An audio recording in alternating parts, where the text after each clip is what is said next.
स्वागत है आपका ओटाकू रेक्स एक्सप्लेन चैनल पर। और आज मैं एक्सप्लेन करने वाला हूं जुजुत्सु काइजन सीजन 3 के एपिसोड नंबर 6 को। तो चलिए जानते हैं आगे की कहानी को बिना किसी देरी के। एपिसोड की शुरुआत में हम मेगुमी को देखते हैं जो एक गार्ड की शैडो में छुपकर अंदर घुस आया था। फिर वो उस गार्ड को सुला देता है। दूसरी तरफ पांडा भी दो गार्ड्स के सामने एक टायर से खेल रहा होता है। दूसरा गार्ड पहचान जाता है कि ये तो हमारा फाइटर है, ना कि कोई मामूली पांडा। पांडा भी इन दोनों को सुला देता है और इमरजेंसी सीढ़ियों से ऊपर जाने लगता है जिन पर कोई सीसीटीवी नहीं लगे थे। ये दोनों फिर छत पर आ जाते हैं जहां हकारी का ऑफिस है। लेकिन तभी किरारा इनके सामने आ जाती है, जिसे देख दोनों चौंक जाते हैं क्योंकि उन्हें लगा था कि किरारा हकारी के साथ ही होगी। मेगुमी को देख किरारा सोचती है कि ये तो वही लड़का है जो यूजी के साथ आया था। पांडा ने इसे अंदर घुसा लिया, मतलब ये और यूजी दोनों जुजुत्सु हाई के स्टूडेंट हैं और हकारी पर खतरा है। वो ये बात बताने के लिए तुरंत हकारी को कॉल करती है। मेगुमी अब अपने डिवाइन डॉग से किरारा पर हमला करता है, लेकिन वो उसके डॉग को वापस उसी पर फेंक देती है। इसके बाद वो ऑफिस रूम की तरफ भागने लगती है। पांडा उसका पीछा करते हुए उसे समझाता है कि हम तुम्हारे दुश्मन नहीं हैं, हम बस हकारी से कुछ पूछने आए हैं। लेकिन किरारा कहती है कि अब उसे पांडा पर भरोसा नहीं है क्योंकि उसने उन्हें धोखा दिया है। किरारा की टेक्निक की वजह से पांडा उसके करीब जा ही नहीं पा रहा था। मेगुमी का डिवाइन डॉग किरारा का रास्ता रोक लेता है, लेकिन तभी मेगुमी भी अपने डॉग की तरफ खींचा चला आता है। मेगुमी को समझ ही नहीं आता कि आखिर किरारा की कर्स टेक्निक है क्या, और हम देखते हैं कि पांडा के पीछे किसी तरह का स्टार बना हुआ था। मेगुमी किरारा से कहता है कि हम जुजुत्सु हाई के साइड से नहीं हैं। तुम्हें पता है ना कि टोक्यो में क्या हो रहा है? वहाँ जो बैरियर्स बने हैं वो कलिंग गेम का हिस्सा है और हमें हकारी की मदद चाहिए। पर किरारा सुनने को तैयार नहीं थी। तो मेगुमी पूछता है कि तुम्हारे और हायर अप्स के बीच ऐसा क्या हुआ था कि तुम दोनों को जुजुत्सु हाई से निकाल दिया गया। पांडा बताता है कि जुजुत्सु हायर अप्स थोड़े कंजर्वेटिव्स हैं, उन्हें नई तरह की कर्स टेक्निक्स पसंद नहीं है। टाइम के साथ साथ जुजुत्सु नई टेक्नोलॉजी में मिक्स होता जा रहा है और हायर अप्स को ये पसंद नहीं है, जैसे कि हकारी की टेक्निक। किरारा कहती है कि हायर अप्स तो हमेशा से ही दिमाग से पैदल रहे हैं, लेकिन उनका रायता समेटने के लिए गोजो है ना, तो तुम्हें हकारी की जरूरत क्यों है? मेगुमी बोलता है कि गोजो सेंसे को सील कर दिया गया है, पर किरारा को इस बात पर बिल्कुल भी यकीन नहीं होता। मेगुमी सोचता है कि किरारा हकारी के सबसे क्लोज है, इन्हें किरारा को मनाना ही होगा। मेगुमी अब रैबिट एस्केप टेक्निक का इस्तेमाल करता है, जिससे यहाँ ढेर सारे रैबिट्स आ जाते हैं। लेकिन मेगुमी देखता है कि उन सब के ऊपर एक्स लिखा हुआ था और ऑफिस के गेट पर गैक्रक्स लिखा था। मेगुमी के रैबिट्स पूरी तरह से फेल हो जाते हैं। किरारा सोचती है कि वो अपनी टेक्निक से शिकिगामी को भी मार्क कर सकती है और ये रैबिट्स भी उसके डॉग की तरह मेगुमी से जाकर चिपक जाएंगे और मेगुमी को कुचल देंगे। लेकिन तभी मेगुमी सारे रैबिट्स को गायब कर देता है और फिर पांडा से पूछता है कि उसकी रैबिट टेक्निक कैसी थी। पांडा बोलता है एकदम मस्त, बहुत क्यूट रैबिट्स थे, लेकिन मुझसे कम क्यूट। मेगुमी बोलता है कि मेरा मतलब कौन कौन सी जगह वो नहीं जा पा रहे थे। तो पांडा कहता है किरारा और ऑफिस रूम। वो देखते हैं कि पांडा के ऊपर भी IMAI लिखा हुआ है और मेगुमी को भी अपने ऊपर X लिखा मिलता है। मेगुमी समझ जाता है कि किरारा की टेक्निक तारामंडल से कनेक्टेड है, वो जरूर सदर्न क्रॉस नाम के तारामंडल का इस्तेमाल कर रही है। ये सुन किरारा चौंक जाती है और मेगुमी को पता लग जाता है कि उसका तुक्का सही है। किरारा को टेंशन हो जाती है कि अगर मेगुमी को पता लग गया कि उसकी टेक्निक कैसे काम करती है तो वो ऑफिस रूम तक पहुंच जाएगा, पर वो उन्हें रोक के रहेगी। मेगुमी अपनी बहन सुमिकी का शुक्रिया अदा करता है क्योंकि बचपन में उसी ने मेगुमी को सदर्न क्रॉस के बारे में बताया था। ये सबसे छोटा तारामंडल होता है और इसमें 4 स्टार्स होते हैं और ये क्रॉस के शेप में होता है। किरारा ने चारों को अलग अलग स्टार का नाम दिया है, तो चारों को एक दूसरे से दूर रहना चाहिए, पर मेगुमी और पांडा एक दूसरे के करीब जा सकते हैं और किरारा भी ऑफिस डोर के करीब जा सकती है, पर वो दोनों किरारा या डोर के पास नहीं जा सकते।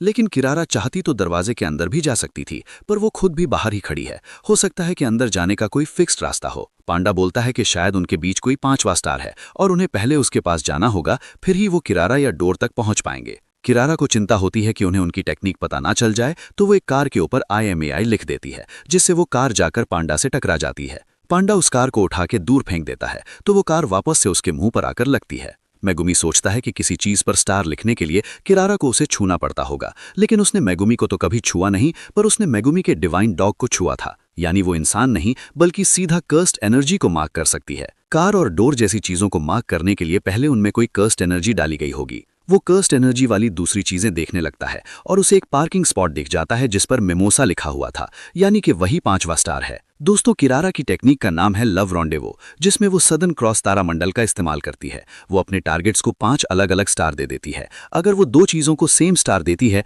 तो वो आपस में चिपक जाएंगे, जैसे मेगुमी के शिकिगामी उससे जाकर चिपक रहे हैं। अब एक स्टार दूसरे स्टार के पास तभी जा सकता है जब वो एक फिक्स्ड रास्ते पर चले, और ये रास्ता है इन स्टार्स की पृथ्वी से दूरी, यानी मेगुमी को पहले मिमोसा को छूना होगा, तब जाके वो किरारा और ऑफिस के डोर तक पहुंच पाएगा। मेगुमी अब अपना एक रैबिट पांडा को देता है और पांडा उस रैबिट को पार्किंग स्टॉप की तरफ फेंकता है, यानी कि मेगुमी ने अब मिमोसा को छू लिया है। किरारा अब मेगुमी की तरफ भी कार फेंकने लगती है, लेकिन तभी किरारा के पीछे से डिवाइन डॉग आकर उसे पकड़ लेता है। किरारा को याद आता है कि मेगुमी ने तो अपने डिवाइन डॉग को गायब किया ही नहीं था, उसने उसे एक दीवार के पीछे छुपा दिया था।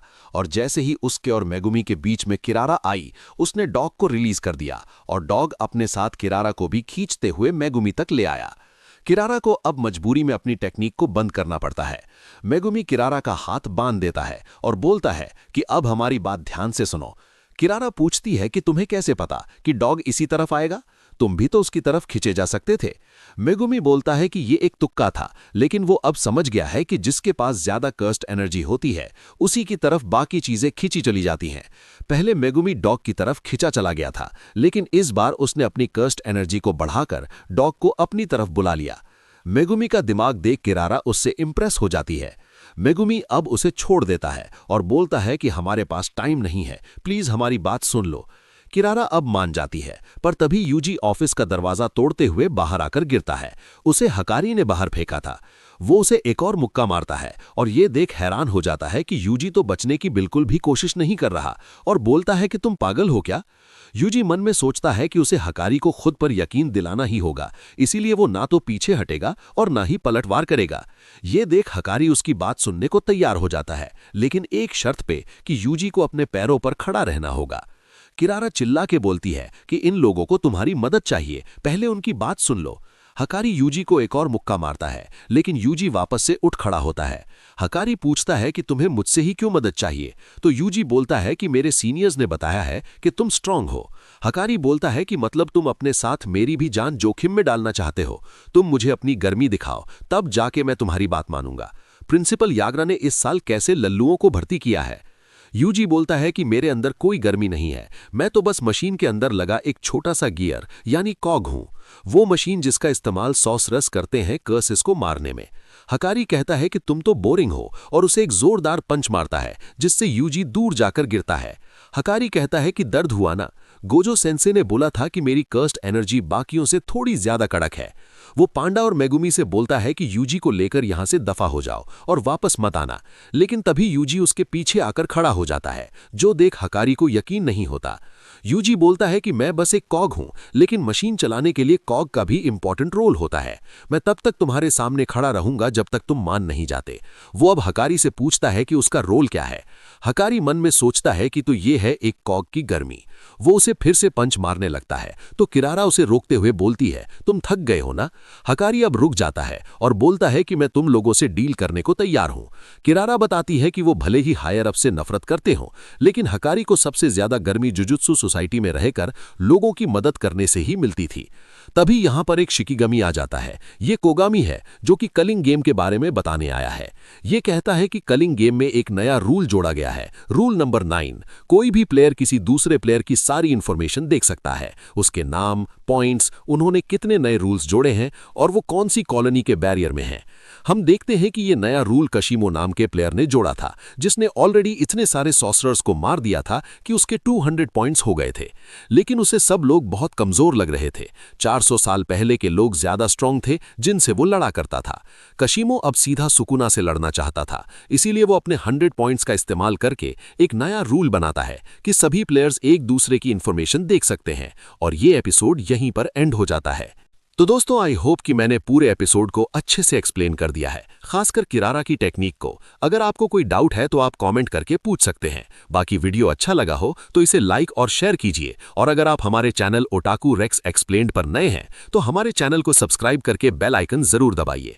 मैं मिलता हूं आपसे बहुत ही जल्द अगले वीडियो के साथ। शुक्रिया।